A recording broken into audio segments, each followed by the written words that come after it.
Alors bonsoir et bienvenue au Centre de l'Universalité. C'est François Payotte qui vous accueille. On se prépare à entendre en conférence Daniel Kem. J'ai d'abord une nouvelle très intéressante à vous annoncer concernant l'orientation des activités du Centre d'Universalité pour l'année 86. À partir du tout début du mois de janvier, on a donc choisi de s'engager radicalement dans une orientation supramentale. C'est-à-dire qu'il n'y aura plus de cohabitation de spiritualité, de mystique et de mental, puisqu'on s'est aperçu que ça faisait plus ou moins bon ménage, plutôt moins que bon. Et on va donc mettre l'accent de plus en plus sur la formation supramentale, autrement dit sur l'homme nouveau et ses principes d'énergie, d'intelligence, d'intégration de cette énergie. Alors il va y avoir, évidemment, il y aura toujours Daniel Kem tous les vendredis soirs ici en conférence, mais le gros changement, ça va être surtout au niveau de l'organisation des symposiums qui ont lieu toujours le dernier dimanche de chaque mois. Et c'est là qu'on va voir ce grand changement. Il va y avoir donc le dernier dimanche du mois de janvier un symposium intitulé « Rencontre avec des hommes nouveaux ». Et on aura la participation là de plusieurs conférenciers, 4 comme à l'habitude. Ils n'ont encore pas tous confirmé leur venue, donc je ne peux pas vous donner les noms encore, mais je vous garantis que ce sont des conférenciers de très haut calibre dans le domaine supramental. Alors ce soir, il va être encore une fois question de l'orientation pour le nouvel âge de l'homme nouveau face à l'enfant du Verseau. Et pour les gens qui viennent ici pour la première fois, qui ont entendu parler de l'homme nouveau à la radio, particulièrement à l'émission de Roger Drolette, Sommeil interdit, il y en a certainement parmi vous qui se posent la question, mais pourquoi soudainement cette irruption de nouveautés dans notre vie? Mais il faut dire que le supramental, ou l'énergie de l'intelligence, ou l'énergie de l'esprit, a été appréhendé il y a déjà 7 siècles de cela par Joachim de Flore, qui était un moine cistercien qui vivait en Calabre et qui avait déjà annoncé qu'il y aurait, après l'ère du Père, c'est-à-dire du principe de l'énergie de volonté, la venue de l'ère du Fils, qui fut celle de l'énergie d'amour, et qu'ensuite il y aurait la venue de l'ère de l'esprit, qui est celle de l'intelligence.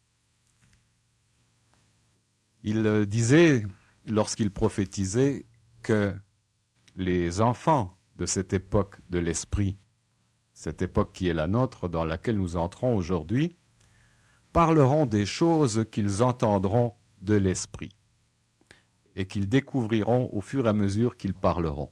Alors, les habitués des conférences de Daniel Kem savent déjà que c'est le processus par lequel se manifeste l'esprit ou cette intelligence dite supramentale. Donc, c'est dans cette triunité de volonté, d'amour et d'intelligence que se manifestera, que se finalisera la sagesse absolue. C'est avec la venue de Sri Aurobindo aux Indes, de Mer et de Satprem, et plus tard de Krishnamurti, que s'est manifesté pour la première fois en Orient, sur la Terre, l'énergie supramentale qui a été intuitée et intégrée respectivement par ces hommes et ces femmes nouveaux et nouvelles. Et cette instruction trouve aujourd'hui son prolongement en Occident avec des hommes comme Daniel Kemp qui vous transmettent cette vibration de l'esprit, qui vous font un transfert de l'énergie. Alors vous allez vous apercevoir aussi que lors des symposiums, ces hommes et ces femmes nouvelles poussent un peu comme des champignons au Québec. Et on fera une moisson, une cueillette extraordinaire le dernier dimanche du mois de janvier que l'on vous présentera. Vous allez voir que un peu toutes les facettes, suivant les différentes personnalités, de l'esprit qui s'exprime au travers de l'ego. Alors on va voir un échantillon maintenant en la personne qualifiée de Daniel Kemp.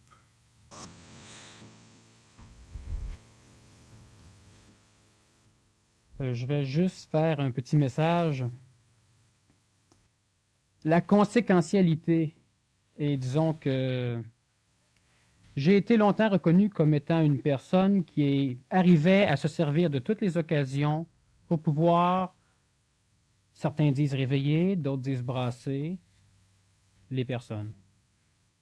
Et l'homme conséquentiel, ce n'est pas un être qui pousse à un moment donné sans qu'on sache trop pourquoi. C'est quelqu'un qui, par l'éveil de sa conscience, c'est-à-dire par l'observation qu'il a de lui et qu'il a de l'extérieur, arrive à un moment donné à coordonner des événements par rapport à ce que lui veut faire. On sait tous qu'une porte de garage, normalement, cache un garage. Et que, normalement, derrière la porte du garage, à l'intérieur du garage, il peut y avoir des automobiles. Le propriétaire de la Renault, dont le numéro d'immatriculation est 137764. Qu'est-ce qu'il a gagné? Il a gagné qu'il devrait aller ôter son véhicule devant la porte du garage en bas de l'édifice parce qu'il y a effectivement des automobilistes qui aimeraient sortir.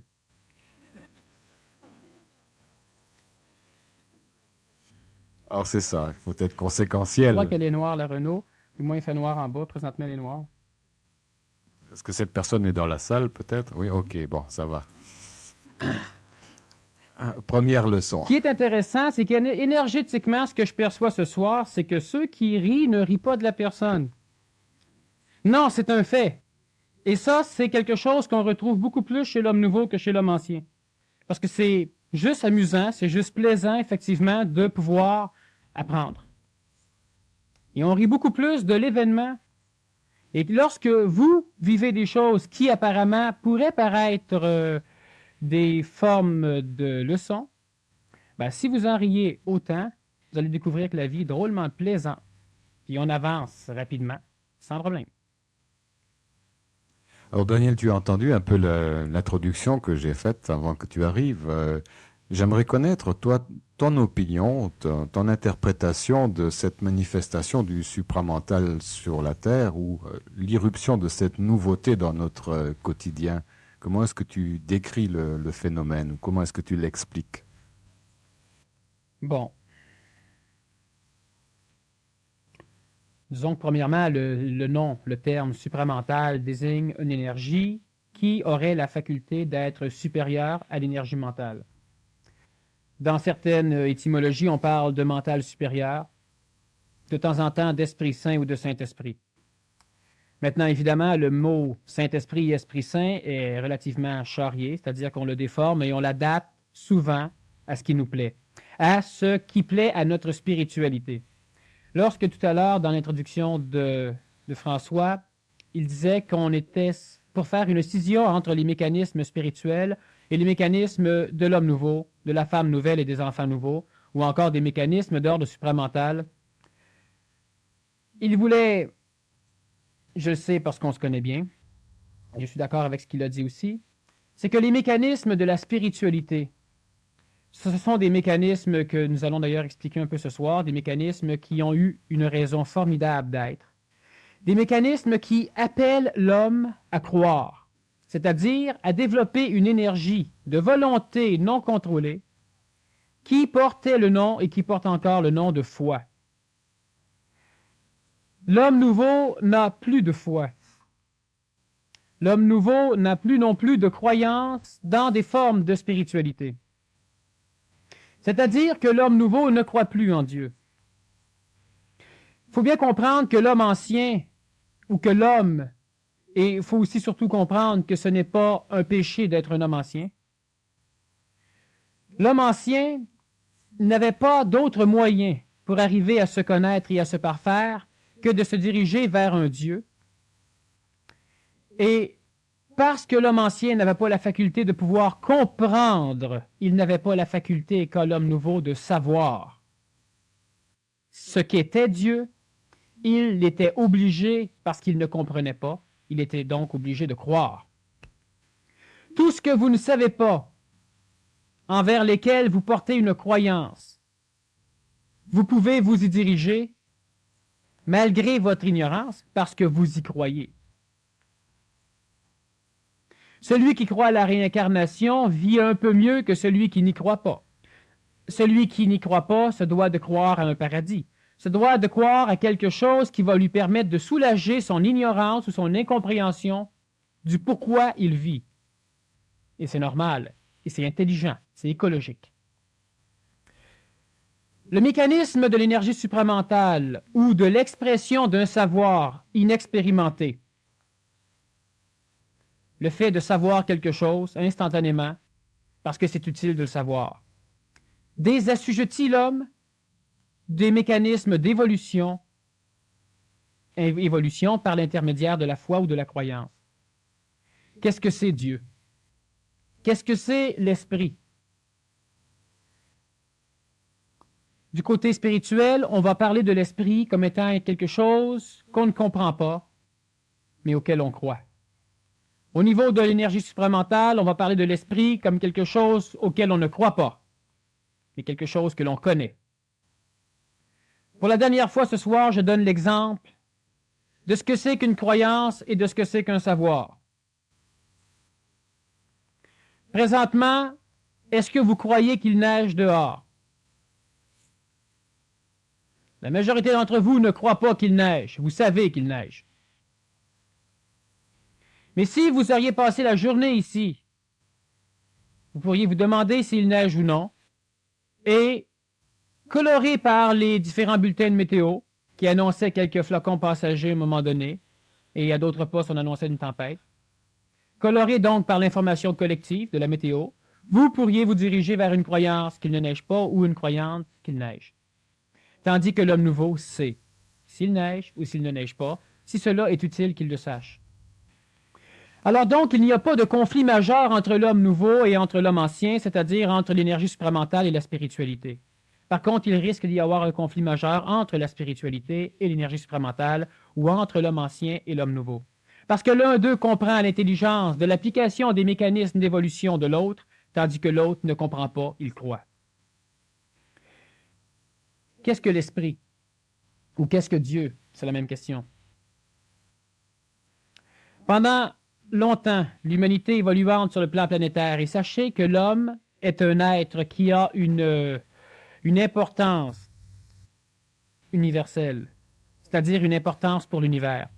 La majorité des êtres qui ont voulu explorer, qui ont voulu tenter ce que l'homme a tenté, n'y sont pas arrivés.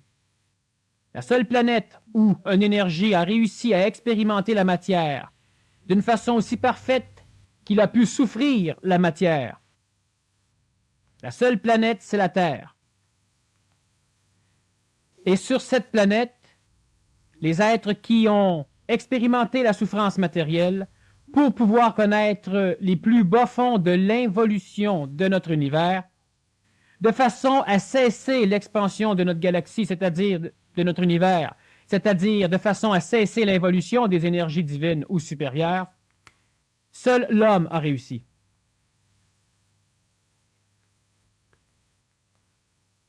Lorsque l'homme évolue, l'homme accumule sur mémoire, et accumulant ses mémoires, il se crée un monde. Ce monde de mémoire n'a aucune correspondance authentique avec le monde dans lequel il vit, c'est-à-dire avec la réalité. Alors, ce qui fait que l'homme, à un moment donné, grâce à ses mémoires, arrive à exprimer l'ombre de l'amour supramental ou l'ombre de l'amour intelligent, il arrive à comparer des choses extérieures avec les choses à l'intérieur de lui, et il découvre ce que lui appelle l'amour, et automatiquement il aura à souffrir la haine. L'homme qui évolue, au fur et à mesure qu'il évolue, se doit de perdre ses mémoires parce que lorsqu'il accumule trop de mémoire, il crée un film, il vit dans un monde totalement illusoire, dans un monde d'illusion, où en lui se trouve tout ce qu'il aimerait, où en lui se trouve tout ce qui aurait dû être, où en lui se trouve tout ce qui aurait pu être, alors qu'à l'extérieur, il n'y a que ce qui est. De ce fait, les énergies intelligentes qui contrôlent l'évolution expérimentale de l'homme sur la planète Terre obligent celui-ci à mourir. Parce que lorsque l'homme meurt, l'homme perd ses mémoires. Lorsque l'homme perd ses mémoires, il redevient neuf. Lorsque ces mémoires expérientielles, c'est-à-dire lorsque l'expérience mémorielle d'un individu sont dissoutes dans le monde des morts, elles vont automatiquement s'intégrer à d'autres énergies similaires à elles pour, lorsque l'esprit va tendre à reprendre un corps physique, retraverser les champs planétaires que nous appelons l'astral et qui, par l'intermédiaire des différentes planètes gravitant autour de notre planète Terre, vont donner ce que l'homme appelle l'astrologie ou les signes zodiacaux, et vont colorer l'apparition ou l'expression de l'esprit dans un corps physique pour donner un être humain, un enfant, suite à cela un adulte, qui aura une expérience à vivre, expérience colorée et reliée à sa génétique biologique, vitale et psychologique, c'est-à-dire à sa génétique égoïque, c'est-à-dire à sa génétique astrale. L'humain, lorsqu'il meurt, perd complètement la conscience de son ego. Cela prend un certain temps. La première période sera une phase infernale, c'est-à-dire que selon la densité de l'ego, ou si vous préférez, selon la densité de l'âme, de l'homme ou de la femme qui meurt, il pourra ou elle pourra vivre une phase infernale, là où les énergies les plus basses de son âme auront assez à se laisser digérer par les énergies astrales planétaires, donc par l'âme planétaire, de façon à libérer l'âme de ses plus bas fonds énergétiques. Lorsque cela est fait ou lorsque la personne qui meurt n'a pas de contexte énergétique, disons matériel au niveau de son âme, donc lorsqu'elle n'a pas de contexte infernaux, elle va passer par une phase purgatorielle qui va durer le temps nécessaire à l'ingestion, à la digestion totale de son âme par l'âme planétaire. Suite à cela, l'esprit se trouve libéré. Et sachez que ce qui est important chez l'homme, outre ses véhicules d'expérimentation, c'est l'esprit. Et l'esprit, lui, s'incarne. Il ne se réincarne pas. Tandis que l'âme se réincarne. Lorsque les différentes humanités évoluant sur le contexte planétaire se réincarnent, lorsque l'esprit traverse les nuages astraux pour pouvoir prendre un corps physique qui vient d'être créé, ils attirent à eux différents contextes énergétiques hautement spirituels, donc ils attirent à eux la partie très évoluée de l'âme planétaire. Et descendant dans le contexte matériel, par l'intermédiaire des 7 planètes qui ont un effet sur le nuage planétaire, ils vont aussi attirer à eux des contextes astraux, des contextes psychologiques ou des contextes de l'âme planétaire qui sont beaucoup plus bas pour créer un être humain nouveau. Pourquoi, lorsque vous vivez, vous ne vous rappelez jamais de vos réincarnations, de vos vies antérieures? Et pourquoi, lorsque l'on vous hypnotise ou lorsque, par le biais de certains rêves, vous avez l'impression de vous rappeler de vos vies antérieures, souvent, vous vous rappelez des vies antérieures que d'autres disent aussi se rappeler. Pour la simple raison que vous êtes présentement à l'expression au niveau de votre âme de plusieurs êtres humains qui ont évolué et qui ont été ingérés ensemble lors de leur mort, ce qui crée un humain neuf. Vous êtes présentement à l'expression de l'évolution de l'humanité.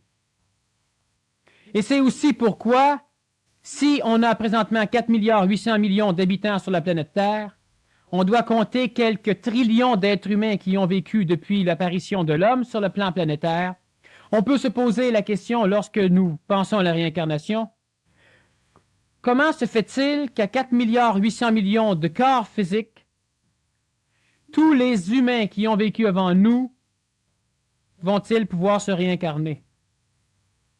Si nous comptons les 2 millions d'êtres humains qui vivaient à l'époque de Rome, les 2 milliards, d'êtres humains qui vivaient à l'époque de Rome sur la planète Terre, 10 ans après, il y en avait 2,8 millions. 10 ans après, on approchait, disons 100 ans après, on approchait de 2 millions, 3 milliards. Et plus cela avance dans le temps, plus l'humanité grossit, mais jamais en proportion avec le nombre d'êtres humains qui ont vécu. Nous sommes à cet instant même 4,8 milliards. Combien de milliards d'êtres humains ont-ils vécu avant nous? Trop, pour que chacune de leurs âmes puisse s'incarner dans un corps physique à eux.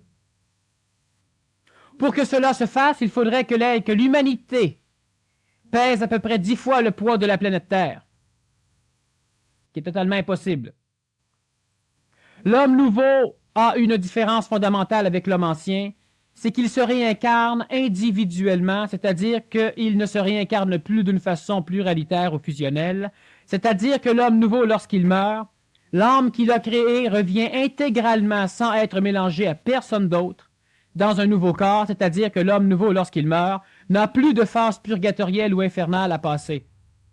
Tandis que l'homme ancien est assujetti, soumis aux phases de digestion planétaire que l'antique religion appelait le purgatoire et l'enfer. Cela veut aussi dire que pour que l'homme ancien puisse connaître son esprit,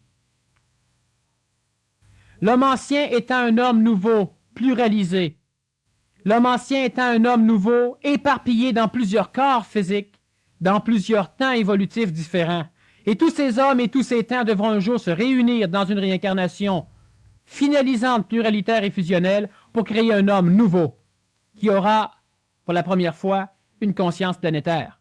Une conscience qui pourra vivre en lui, une conscience qui pourra contenir le passé, la planète et le présent. Lorsque l'homme ancien, lorsque la pluralisation des hommes nouveaux, éparpillés dans différents corps, dans différents temps, essaie de connaître l'esprit qui manipule cet homme divisé, lorsqu'il essaie de le connaître, il découvre que plusieurs personnes peuvent avoir une relation avec le même esprit. Mais il ne sait pas que chacun de ces hommes et de ces femmes sont ce que nous pouvons dire des frères et des sœurs, c'est-à-dire que ce sont la même personne. Et lorsqu'un homme ancien se fait du mal, il fait mal aux autres. Et lorsqu'un homme ancien fait du mal aux autres, il se fait mal. La famille, les clans et les différentes nations et sociétés étaient souvent l'expression pluralisée d'un seul homme ou d'une seule femme en phase d'évolution. Lorsque ces différentes personnes recherchent leur esprit, ils découvrent que l'esprit nourrit, éduque et sert plusieurs personnes dans plusieurs temps. Alors il l'appelle Dieu, parce qu'il dit que c'est son Père, mais il dit aussi que c'est le Père de d'autres. Tandis que lorsque l'homme nouveau se dégage complètement des phases de réincarnation pluralitaire, il découvre son esprit, le même esprit que l'homme ancien appelle Dieu, mais lui ne peut plus l'appeler Dieu, parce qu'il sait que c'est lui. Alors il n'est pas question de croyance en un Dieu, il est question de compréhension et de savoir. L'homme ancien est un être qui a une conscience locale, avec un travail qui est en train de l'amener à une conscience planétaire, tandis que l'homme nouveau a une conscience planétaire, avec un travail qui est en train de l'amener à une conscience galactique. Ce qui fait que présentement, moi, je connais la planète, je perçois ce qui se passe dessus, tandis que l'homme ancien connaît sa localité, sa maison, sa ville, son emploi, un petit peu l'extérieur. C'est normal, un travail de conscientisation planétaire est en cours, mais l'homme ancien a une conscience locale. Et selon l'expression possible de l'esprit chez l'homme ancien, il aura une conscience totalement individuelle, c'est-à-dire une conscience totalement égoïsée, où il n'a conscience que de sa propre personne, excluant l'extérieur. Aller jusqu'à la personne qui a une conscience presque planétaire, donc un homme transitif, presque finalisant homme nouveau, en passant par toutes les étapes de conscience où vous prenez conscience de votre famille, de vos voisins, de la politique, de ce qui se passe dans les autres pays, de la famine, des guerres, des écrasements d'avions. Donc, vous êtes en train lentement de développer une conscience planétaire qui un jour sera totale parce qu'un jour l'homme ancien deviendra un enfant nouveau, c'est-à-dire un homme nouveau.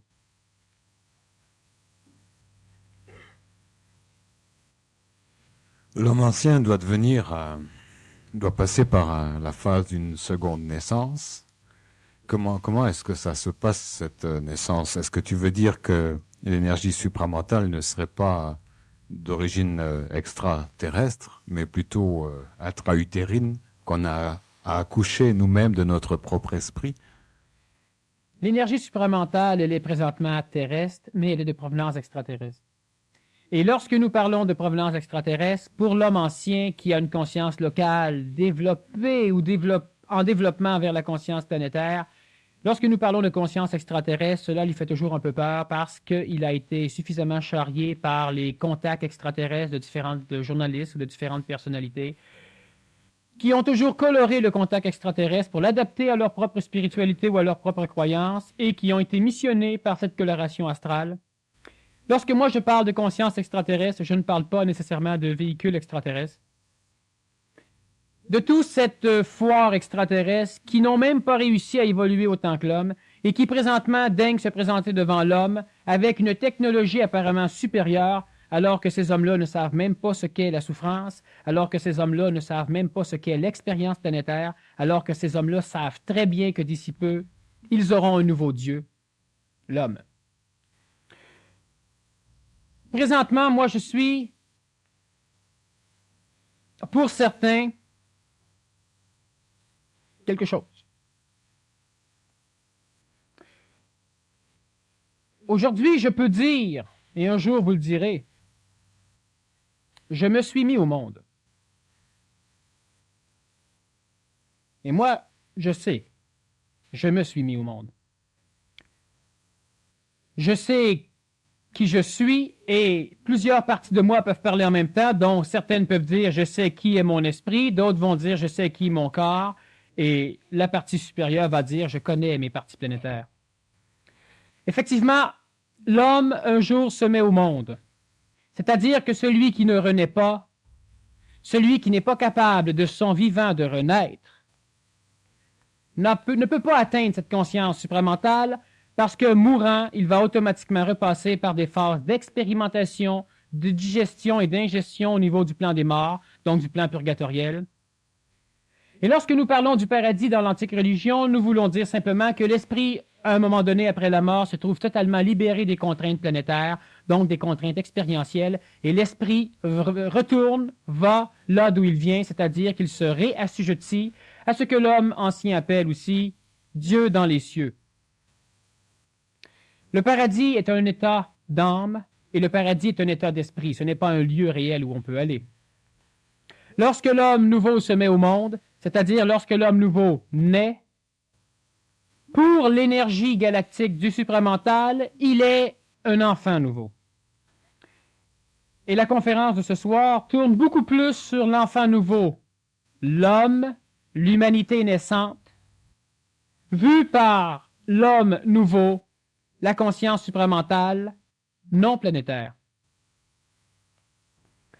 Tout étant relatif, l'adulte peut voir chez l'enfant l'enfant nouveau, tandis que l'être conscient galactiquement peut voir chez l'homme nouveau un enfant nouveau.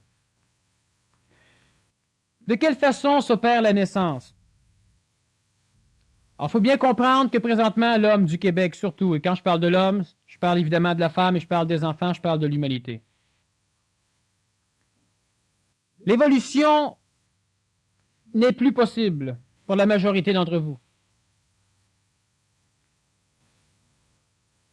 L'ego a beau vouloir évoluer, l'ego a beau vouloir s'améliorer, ça donne des effets temporaires qui sont toujours effacés par des événements.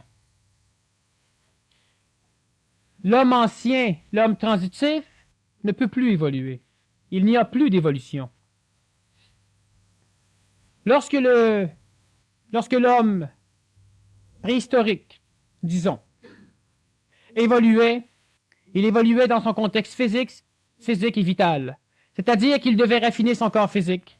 Il devait permettre une neurologie plus avancée de façon à lui donner la possibilité de devenir plus puissant que les plus puissants, c'est-à-dire que de se servir de ses muscles contre des dinosaures ou contre des mammouths ou contre des éléphants, des ours des cavernes, des smilodons, des tigres à dents. Sa musculature lui était totalement inutile. Alors l'homme a donc évolué de façon à raffiner son corps pour pouvoir exprimer de nouvelles formes d'énergie, l'énergie de l'ego, l'énergie de la psychologie, l'énergie de la synthèse, ce que l'homme a appelé l'intelligence et ce que moi j'appelle l'intellectuance. Lorsque ce mécanisme a été accompli, l'homme a cessé d'évoluer.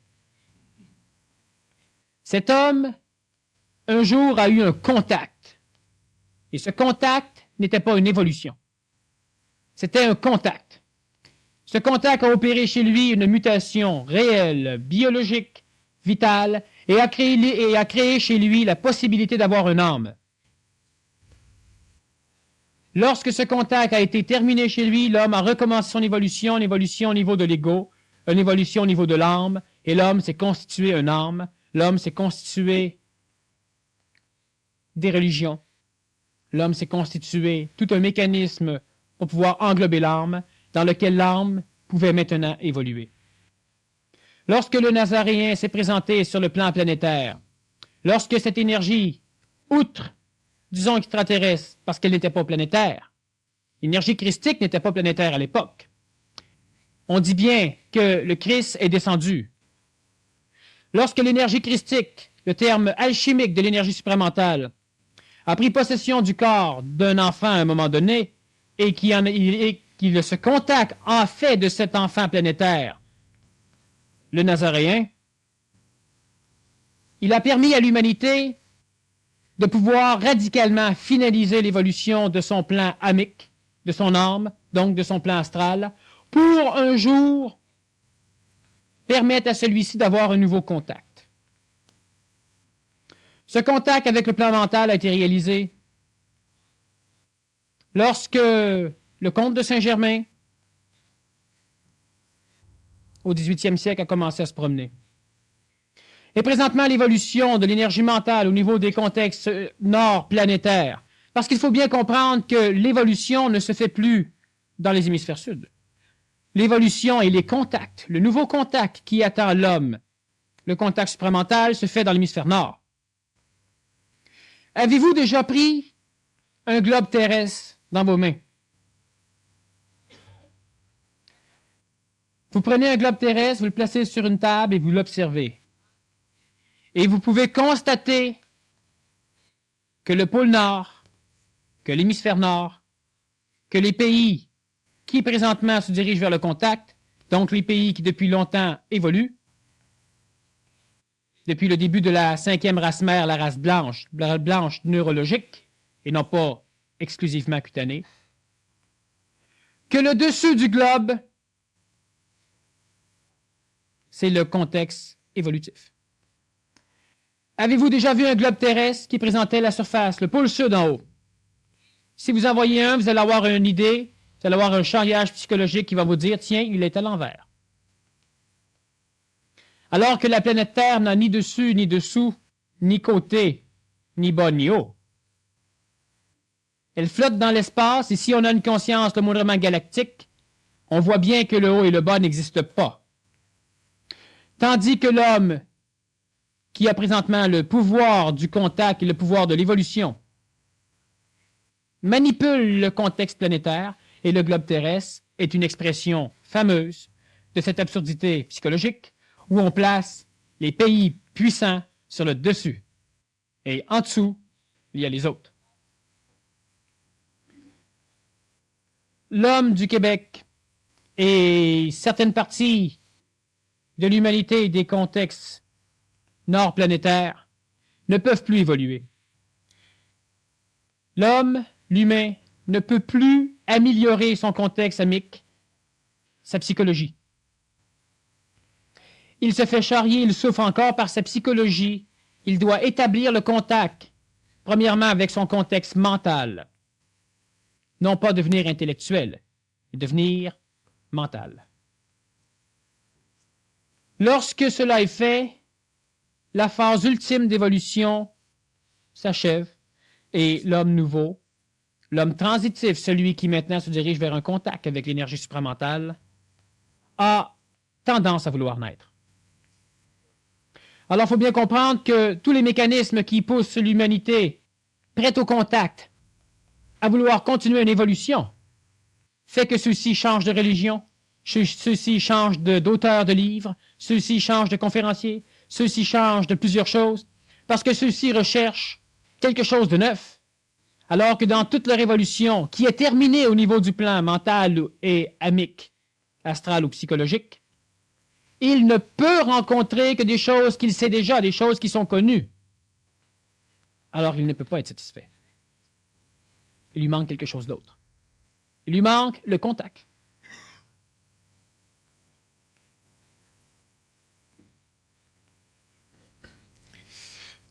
Après la manifestation de la volonté, conscience de la volonté, après la manifestation de l'amour en tant qu'énergie absolue, après la manifestation de l'intelligence en tant que principe absolu, est-ce qu'il ne va pas y avoir une phase de récapitulation de ces trois énergies?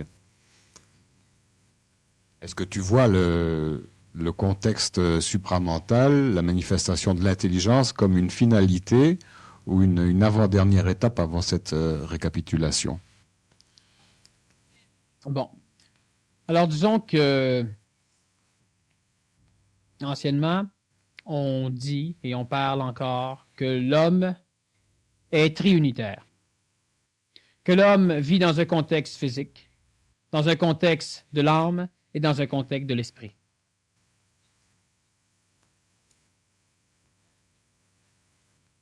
Le plan physique, pour être plus précis, est divisé au Québec en deux.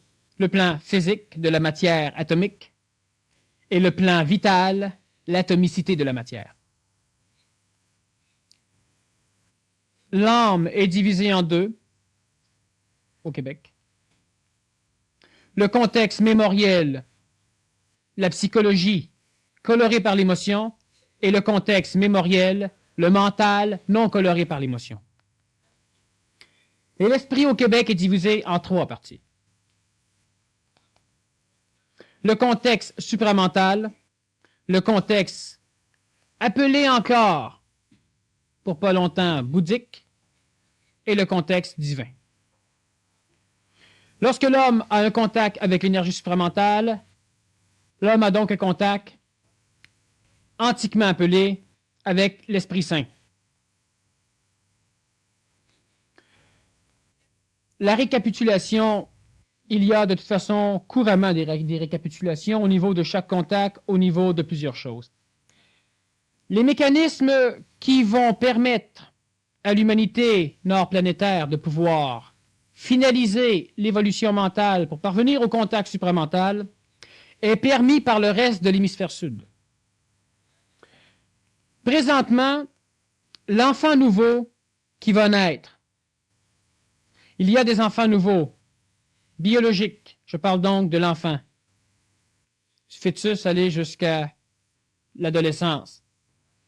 Il y a quelques enfants nouveaux qui sont venus au monde, mais la majorité, la vague d'enfants nouveaux, va apparaître lors d'une conjonction particulière des 7 planètes autour de notre planète Terre, et cela dans un avenir plus ou moins rapproché, pour moi très proche, pour d'autres très loin,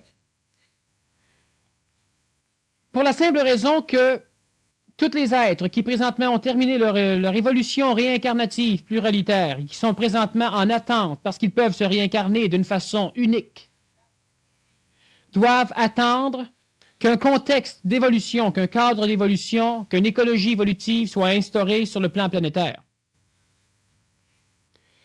Pendant ce temps, un travail formidable est en train de s'opérer sur l'échelle de la planète, et c'est pourquoi nous devons les laisser faire. Nous devons cesser de les aider parce que nous leur nuisons. Ou si vous préférez, nous devons cesser de les nuire en voulant les aider. Présentement, on a une recrudescence, on a des pays extrêmement pauvres, extrêmement sous-développés, qui ont trop de naissances, qui ont une surpopulation. Et cela est non seulement intelligent, essentiel et prévu, orchestré. Lorsqu'une humanité souffre la famine pendant 7, 8, 9, 10, 11, 12 ans, cette humanité vit exclusivement la même expérience. Lorsqu'un pays ou lorsque des pays sont en guerre depuis des générations, ils vivent la même expérience. Et cette même expérience forcée donnée à l'homme, parce que l'homme, présentement, l'humanité se dirige vers ce contact supramental, où pour la première fois, collectivement, l'homme va découvrir, l'homme va prendre contact, l'homme va parler avec lui, avec son esprit. Et le fait que des humanités, que des pays, que des races vivent des expériences similaires pendant des générations, ajustent la résonance vibratoire de leur mémoire expérientielle, c'est-à-dire de leur âme, c'est-à-dire de leur ego, de façon à ce que lorsqu'ils vont mourir, ils puissent se digérer l'un l'autre, s'intégrer l'un l'autre, pour pouvoir enfin se réincarner d'une façon individuelle dans un corps, pour se diriger ensuite vers le contact. Prochainement, la demande en corps physique sera moins grande. Et ce qui permet aux âmes qui expérimentent présentement les contextes souffrants de la matière, ce qui permettra à ces âmes de cesser, c'est que toutes les entités de l'esprit éparpillées dans différents corps physiques, dans différents temps, sont présentement en formation d'être regroupées pour que ces personnages puissent se retrouver, se réunifier, se réindividualiser. La conscience collective, qu'est-ce que c'est? La conscience collective, c'est une conscience qui tend à faire en sorte que plusieurs êtres humains vivent la même évolution. Ce qui les assujettit, ce qui les accole ensemble, ce qui crée une résonance au niveau du plan physique, vital, astral et mental, et c'est ce qui, à la longue, finit par forcer ces êtres humains dispersés à se réincarner ensemble, retrouvés dans un corps particulier. Lorsqu'antiquement nous disions que les personnes que nous aimons, nous les retrouvons après notre mort, nous les retrouvons. Et nous devons poursuivre notre évolution avec. C'est normal parce que les personnes avec qui nous entendons bien sont nos frères, sont nos sœurs. C'est-à-dire que ce sont nous. Mais la conscience de l'homme ancien, éparpillé, dispersé, ne peut pas comprendre ce mécanisme parce que sa conscience est limitée à une localité. Il a une conscience locale. Il a donc un esprit collectif, il a donc un Dieu. Tandis que l'homme nouveau sait qui il est parce qu'il s'est retrouvé. Alors il est donc normal que présentement, au niveau planétaire, des conflits raciaux, des conflits de famine, des conflits de tremblements de terre. Pourquoi parlons-nous d'apocalypse? L'apocalypse n'est pas une chose nécessaire si l'homme travaille. Et l'apocalypse ne touchera jamais l'homme nouveau. L'Apocalypse a pour fonction, si un jour l'homme la rend nécessaire, de donner une expérience rapide, traumatisante, marquante à tous les êtres humains éparpillés pour que ceux-ci, vivant les mêmes choses, colorant les événements de la même façon, puissent à leur mort se retrouver, se fusionner. Et lorsqu'ils vont renaître en homme nouveau, ça en sera fait de l'humanité souffrante. On aura donc une humanité qui ne souffrira plus, qui connaîtra la matière, et qui sera l'une des humanités, d'ailleurs qui sera l'humanité, qui sera la phase exprimée de l'intelligence la plus parfaite dans notre galaxie. Alors on n'a pas besoin d'avoir peur de l'Apocalypse. Parce que ce qui arrive n'est jamais sous le contrôle de forces d'involution laissées à elles-mêmes. Chaque fois qu'une apparence de force d'involution, appelez ça Satan, appelez ça Lucifer, appelez ça ce que vous voulez, chaque fois qu'une force d'involution tend à créer quelque chose sur la planète, c'est qu'une énergie intelligente la laisse faire. Et l'homme qui tend à vouloir parfaire son individualisation, la femme qui tend à vouloir faire son individualisation, elle attire à elle, d'une façon implacable, tous les autres parties d'elle-même éparpillées sur la planète. Tout ce qui monte converge, se fusionne et s'unifie. Alors donc, il est donc tout à fait normal que l'homme, à un moment donné, se mette au monde.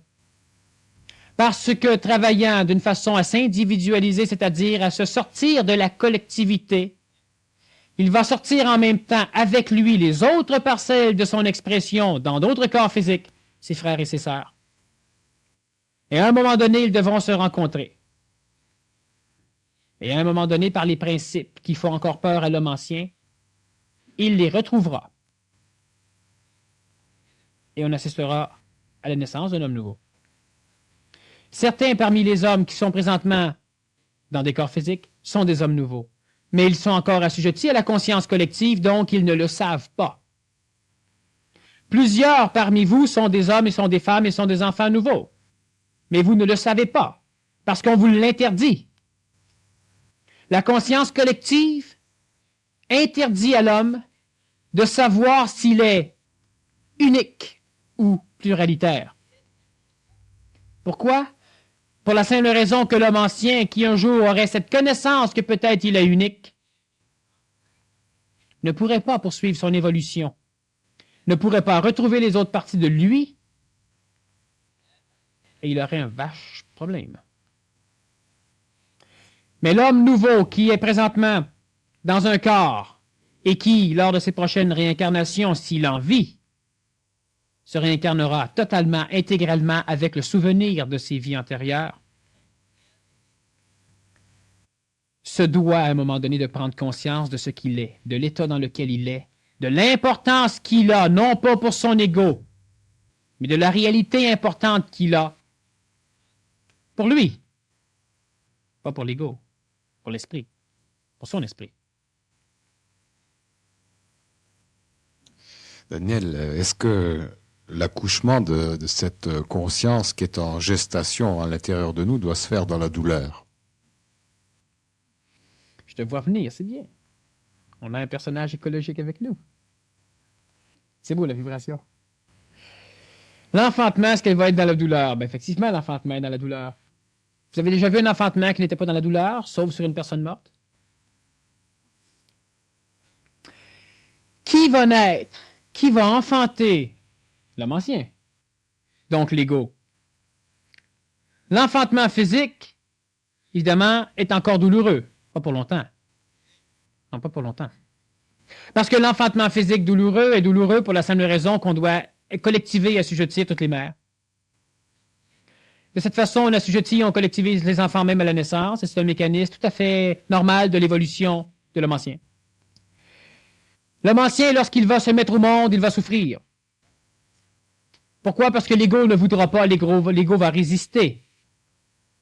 Alors, il y aura donc des contractions créées par le mental de l'homme, et en même temps une résistance, comme la résistance physique.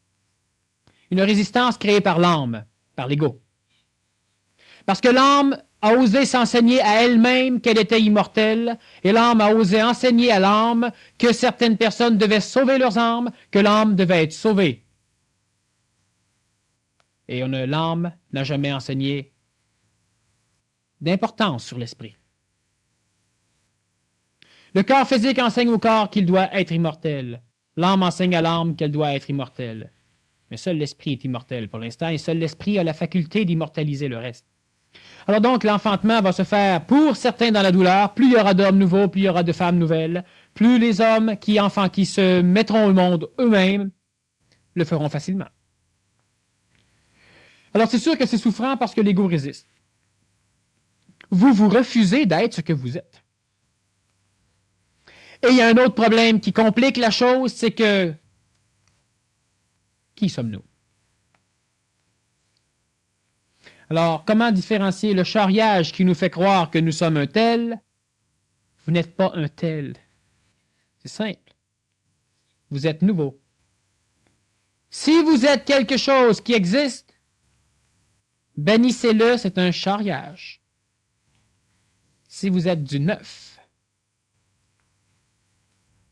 c'est drôlement plus probable que ce soit vous.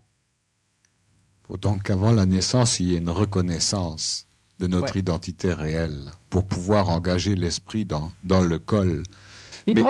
Excuse-moi, est-ce que dans cet accouchement, est-ce que ça va se faire par étapes progressivement, c'est-à-dire d'abord la tête de l'esprit, puis ensuite les épaules, le reste du corps et les jambes? Certains ont la descente de sortir par les fesses, remarque.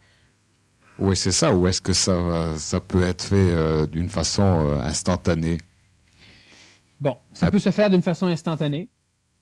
la façon instantanée. D'ailleurs, ça se fera toujours d'une façon instantanée. Est-ce que la souffrance est différente si ça se fait d'une façon progressive ou instantanée? Ça se fera toujours d'une façon instantanée. Par contre, la souffrance sera différente si le laps de temps entre la reconnaissance et la naissance est étiré par le refus de l'ego. Alors donc, à un moment donné, une personne se reconnaît et elle dit oui. Elle s'affirme. Alors, elle n'a pas besoin de se regarder dedans un miroir pour savoir si elle est correcte ou non. Parce que là, elle copie, donc c'est faux. Elle sait.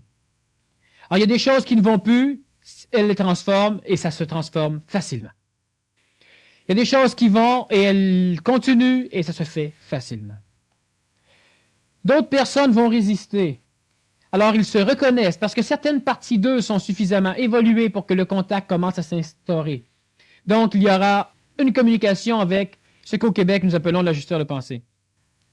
Une énergie qui va ajuster, c'est-à-dire une énergie qui va instruire le mental de façon à ce que celui-ci, par l'intermédiaire de l'ajusteur psychologique, qui est l'intellect, va pouvoir instruire l'ego, l'âme, la psychologie, de façon à ce que la psychologie finisse par accepter le pouvoir du mental, de façon à ce que le mental finisse par accepter le pouvoir du supramental. Maintenant, tant que l'ego va vouloir... le problème de l'évolution de l'homme, c'est que l'homme essaie d'être bon. Et lorsque l'homme essaie d'être bon, à un moment donné, il se met en contact avec son mental, et le mental peut se mettre en contact avec l'énergie supramentale, et automatiquement, on a instruit l'homme que les hautes sphères spirituelles et que les basses sphères spirituelles sont des choses qui sont venues au monde créées par l'homme. Ce sont des choses qui sont la réplique exacte d'une réalité, réplique donc une photographie, c'est-à-dire que tout cela est une illusion. Et lorsque l'homme découvre les mécanismes de la manipulation psychologique, lorsque l'homme découvre les mécanismes de l'apparente réalité de l'illusion, il essaie de transcender cette illusion, donc il essaie de démolir. Et l'homme, le paresseux qu'il est, va toujours commencer cette ascension vers l'énergie supramentale en démolissant ce qui est facile à démolir et en démolissant ce qui devrait être démoli en dernier. Lorsque l'homme découvre à un moment donné que Dieu est peut-être autre chose qu'une farce et une croyance, que Dieu est peut-être autre chose qu'un esclave, qu'on doit essayer de soumettre à notre volonté en lui donnant des preuves d'amour, en lui donnant des offrandes. Lorsque nous disons « Je te prie, je t'aime, alors fais-moi ceci », lorsqu'on essaie de manipuler cette forme de Dieu, lorsque l'homme à un moment donné découvre que cette énergie, elle est autre chose, il se dit « Je dois donc éliminer en moi tous les concepts de ce qu'est cette énergie. » Et c'est faux. La première chose que l'homme doit faire, c'est de s'attaquer à l'énergie astrale, à sa psychologie, à son âme qui a la plus faible vibration. Tandis que normalement, l'homme s'attaque à l'énergie de sa psychologie qui a la plus haute vibration. Donc, à un moment donné, l'homme finit par différencier le savoir de Dieu et la croyance en Dieu. Mais il oublie les parties de lui qui sont inférieures. Alors l'homme sait, l'homme a une conscience plus supramentale des énergies d'évolution. Mais l'homme est toujours un foutu colérique.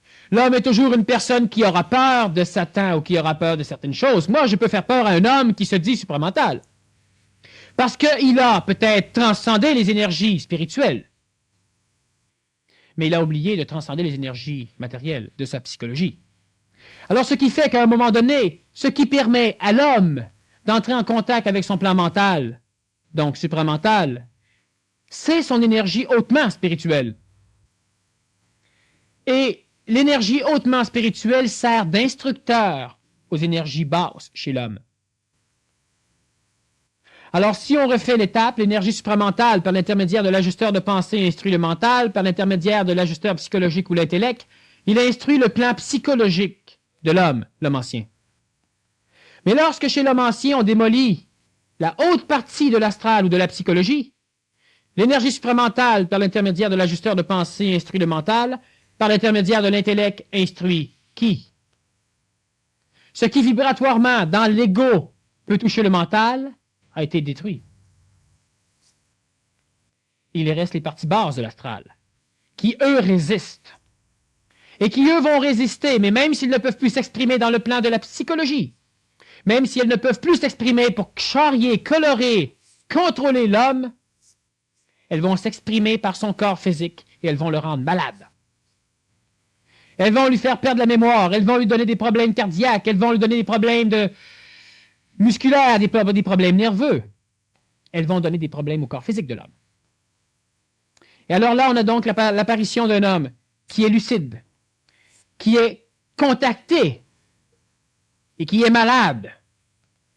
Et on en connaît des personnes qui sont qui sont apparemment, mais ils le sont réellement, contactés. Mais ils sont malades, physiquement atteints. Ils n'en meurent pas, mais ils ont des problèmes, ils se font charrier, ils ne peuvent plus travailler, ils ne peuvent pas parler, ont de la misère à fonctionner parce qu'ils sont malades. Robédo était comme ça. Et il y en a eu d'autres. Et il y en a présentement ici au Québec. Pourquoi? Parce qu'ils ont détruit la haute partie de leur âme sans commencer par détruire la basse partie de leur âme, parce que c'est elle qui doit être éduquée, parce que le corps vital a un contact direct avec l'énergie supramentale, parce que le corps vital est un corps éthérique, de même nature que l'énergie supramentale, sauf que le corps vital a une vibration planétaire, tandis que l'énergie supramentale est un éthérique extraplanétaire. Donc le corps vital, le corps physique peuvent se lier au mental, à l'énergie supramentale, et on doit à un moment donné éduquer l'âme.